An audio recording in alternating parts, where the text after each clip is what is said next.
Good morning, everyone. A very good morning. Shall we begin the session? Today's topic is OLAP, that is Online Analytical Processing System. In the last class, we have finished with the partitioning order by and how we are dealing with the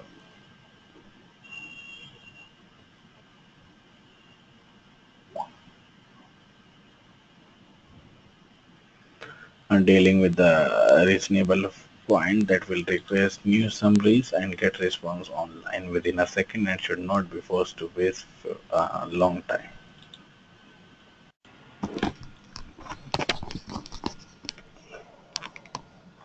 Let's start with the OLAP system. So this OLAP system is an interactive system that permits an analyst to view different summaries of multi-dimensional data.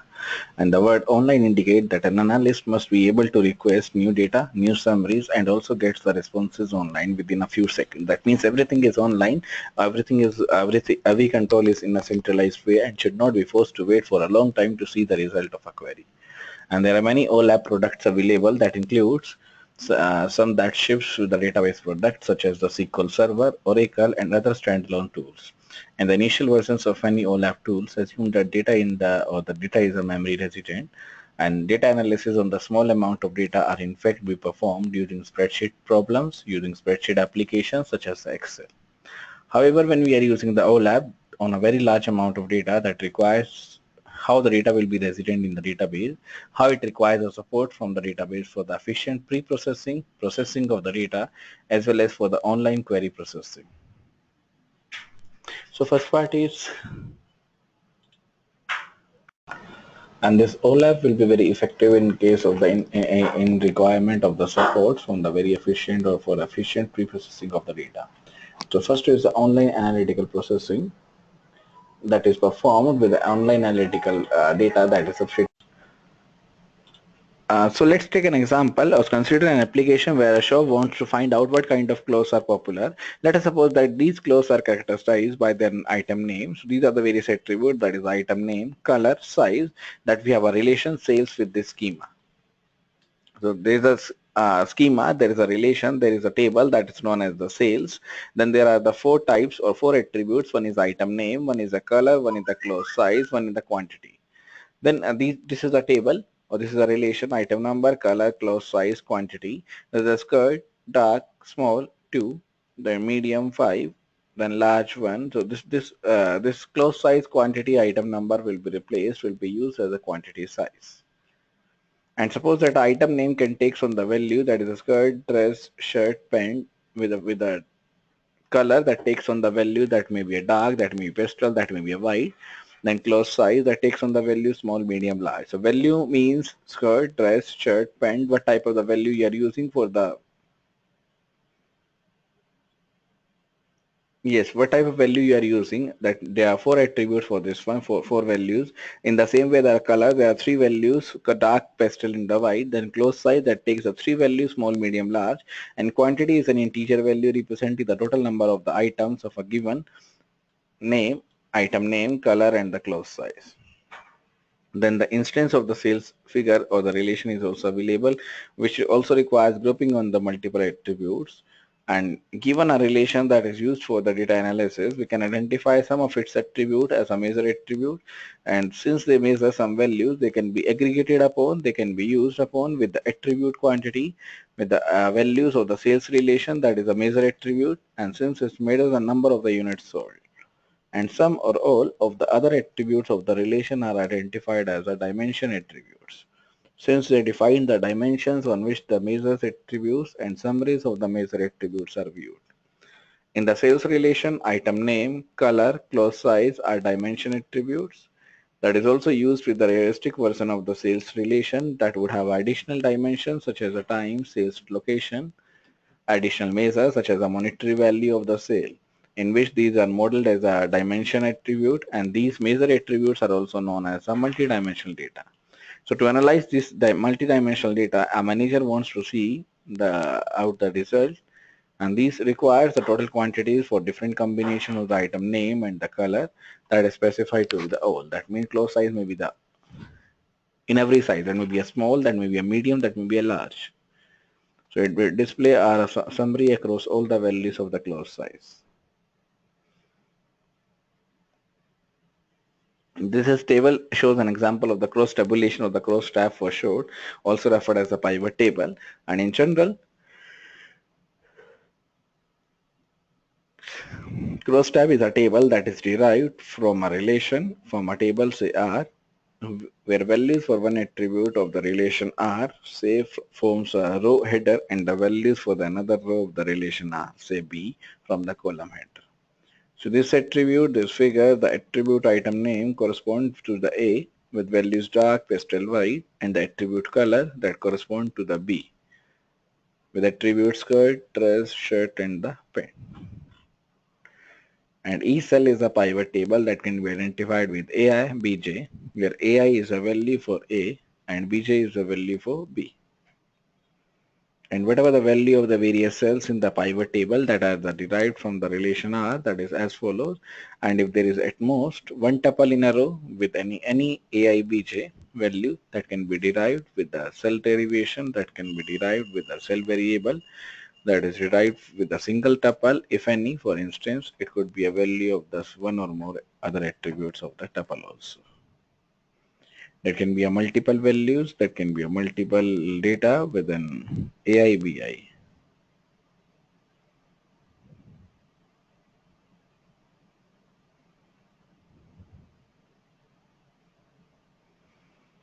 And value in the cell must be derived, that is the aggregation of the tuple with that value only.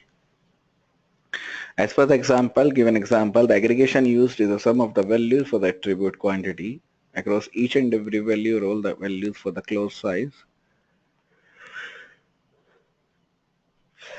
that is indicated by the closed size, that is all. Therefore, the value for a cell that is either squared or pastel is 35, and since there are three tuples in the sales table that meets that criteria with the values 11, 9 and 15.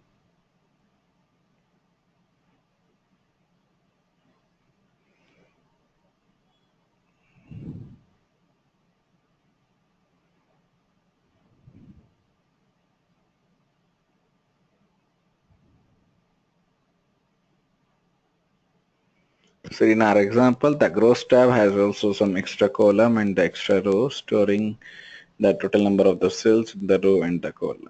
And most gross tabs have a summary of the rows and the columns. And the generalization of a gross tab, that is two-dimensional, is an n dimension, that is visualized as an n-dimensional cube known as a data cube, that shows the data cube on the sales relation. And that data cube has three dimensions, that is item name, color, and the close size, and measure attributes is the quantity.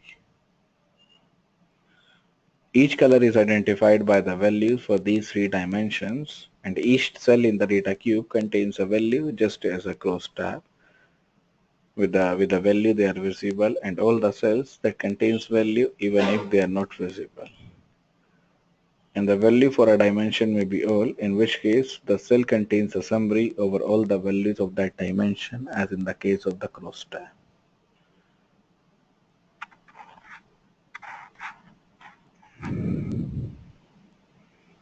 The number of different ways in which the tuples are organized or grouped for the aggregation, that can be a large.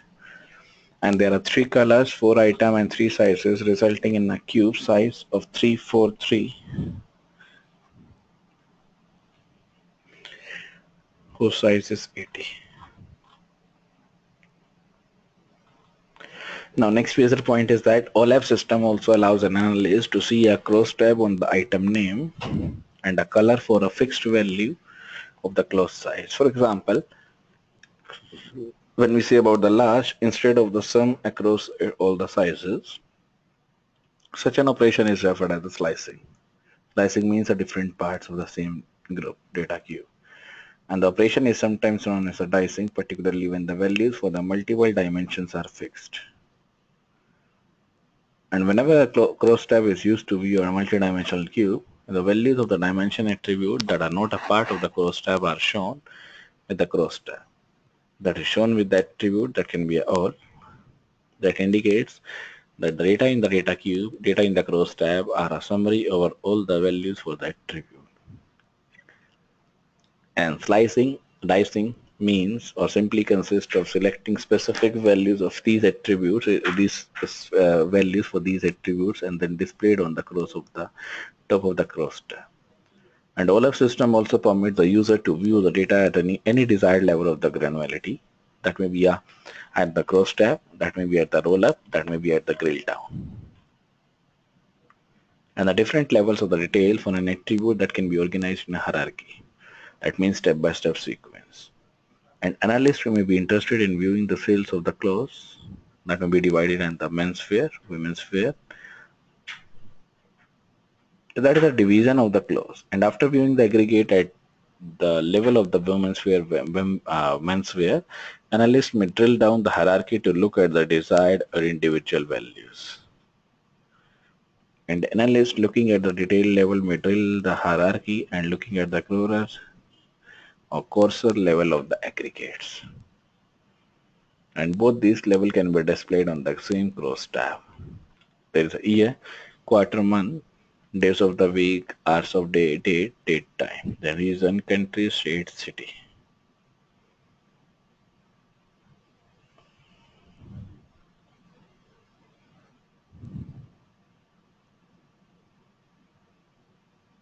So there's the time hierarchy, then next one is the location hierarchy.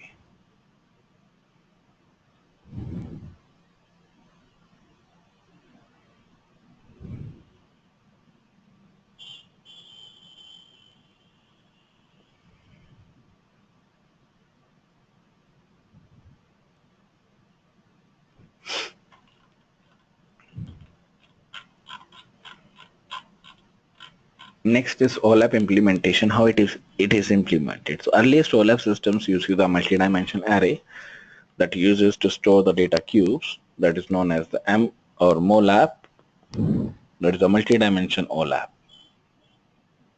system. Later OLAP facilities are available or were integrated into the relational system with data stored in a relational database. Such systems are referred as a relational OLAP, that is known as a ROLAP. One is MOLAP, one is a ROLAP.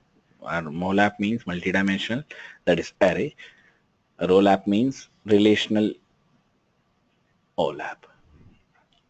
And hybrid system which stores some summaries in the memory and also stores. That means everything is available in that hybrid system. That is known as the HOLAP, hybrid OLAP.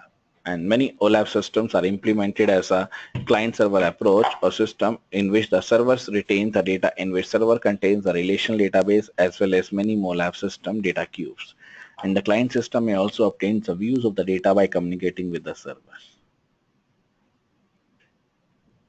So one is a MOLAP, one is ROLAP, one is a HOLAP. Multidimensional, relational, and the hybrid. And for the standard SQL aggregate functions, we can compute an aggregate with a grouping on a set of the attributes A that form an attribute with grouping on set of the attributes B. And we are using two functions. One is AVG, one is account. That may be a non-decomposable aggregate function. That may be a data that reads or drops significantly by computing an aggregate from another aggregate instead of the relational or original relation. And further improvements are also possible. For example, multiple groupings can be computing on a single scan of the data. And early OLAP implementations pre-computed and stored entire data cube, that is grouping on all subsets of the dimension attribute.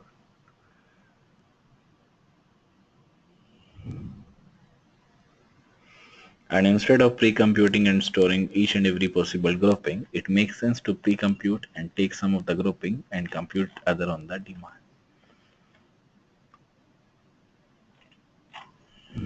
Yeah, that is selected via the item name, via item color, and this may be pre-computed, that may not be pre-computed, that depends on the data or the requirement to requirement.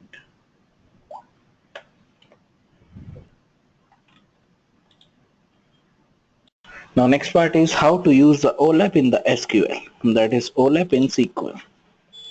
So several SQL implementations such as a Microsoft SQL Server and the pivot table that is used, or the Oracle that supports a pivot clause in SQL that allows creation of the clause tabs. And given the sales relation from this one, the query is select asterisk from sales, that is select all from sales, pivot some quantity for color in. So we are taking out the quantity as a sum, we are adding out the quantities and color in the dark, pastel or the white. Then order by, that is grouping by the item name.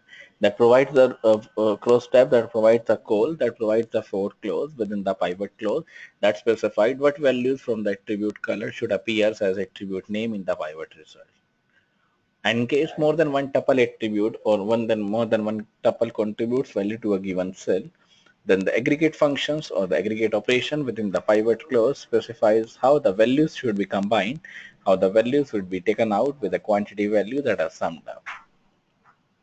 And note that the pivot clause by itself does not compute the subtotal we saw in this one, but we can generate the relation representation that is outlined shortly, that is available with all, that must be listed in the for clause, that must be listed by the order by clause, that needs to be modified with the all at the end.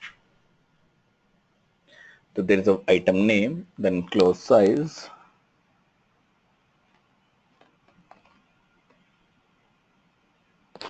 then there's a dark, then there's the pastel and the white. So the data in the data cube or data in the data cube that cannot be generated by a single SQL query using the basic group by construct, since these aggregates are computed for several different grouping of the dimensions, grouping of the dimension attributes. For this reason, SQL includes a function to form the grouping needed for the OLAP. So we discussed these below, that is provided, that is supported by the generalization of the group by clause or the group by construct to perform the cube and rollup operations. And the cube and the rollup construct in the group by clause also allows a multiple group by queries to be run in a single query with the result that is to be returned as a single relation in a style similar to that of the relation. Again going back to the same query, that is a retail shop example, and the relation is sales, item name, color, clause size, quantity. So we can find the number of the items sold in each item name by writing a simple form of query or group by query. Select item name, some quantity from sales, that is or group by or order by the item name. Result of the query is this. This is order by item name, then quantity skirt, dress, shirt, and the pants. So we can find the number of the items sold in each item name by writing a simple group by query. And note that this represents the same data as the last column as the first row in the cube of this one. Similarly, we can find the number of items sold in each row, and by using multiple attributes in the group by clause, we can find out how many items were sold with a certain set of the attributes.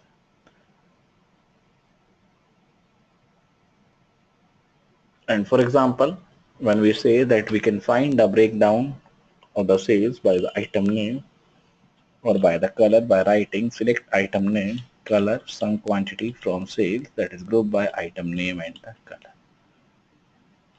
And this represents the data value, same data that is available in the first four rows and the first four columns.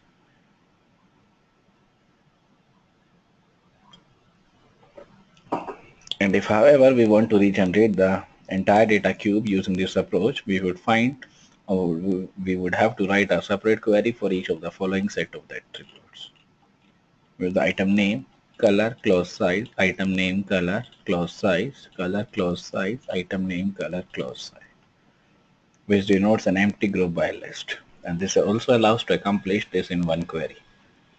Select item name, color, clause size, some quantity from sales, that is grouped by the queue. And this produces a relation whose schema is item name, color, clause size, some quantity. So that the result of this query is indeed a relation tuple in the result that contains a null as a value of those attributes that is not present in a particular grouping.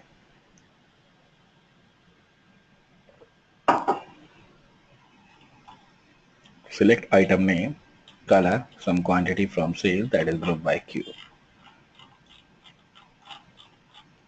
Then the summary of this chapter. So SQL queries can be invoked from the host language that is embedded in the dynamic Functions procedure we have done. Triggers defines the action to be executed. Then transitive closure, OLAP, that is the last topic we have discussed today. And there are two varieties of the operators that is used for the data analysis, that is cube and the roll-up operations. These are the various questions, exercise questions. Now next is chapter number 6 that we are going to start in the next class, that is in the tomorrow's class. Yes. Next topic is formal relational query language, that is the RQL but in a formal way. So till now, any doubts, anyone, so you can clarify the doubts, any doubts regarding the assignment, regarding the module, any type of doubt that you want to ask.